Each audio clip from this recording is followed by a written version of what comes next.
আসসালামু আলাইকুম। আজকে অনেক লেজি ফিল হচ্ছিল, ভিডিও করতে একদমই ইচ্ছা করছিল না, কিন্তু ভিডিও রেগুলার না দিলে তো আপনারা আমাকে ভুলে যান। তাই আজকে একদমই সিম্পল রেড সস পাস্তা বানাবো।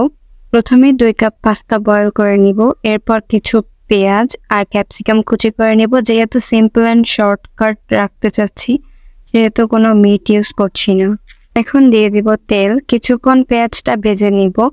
এখন দিচ্ছি আদা রসুন বাটা এর পেস্ট আর দিয়ে দিচ্ছি টমেটো সস। এখানে হাফ কাপ ইউজ করেছি।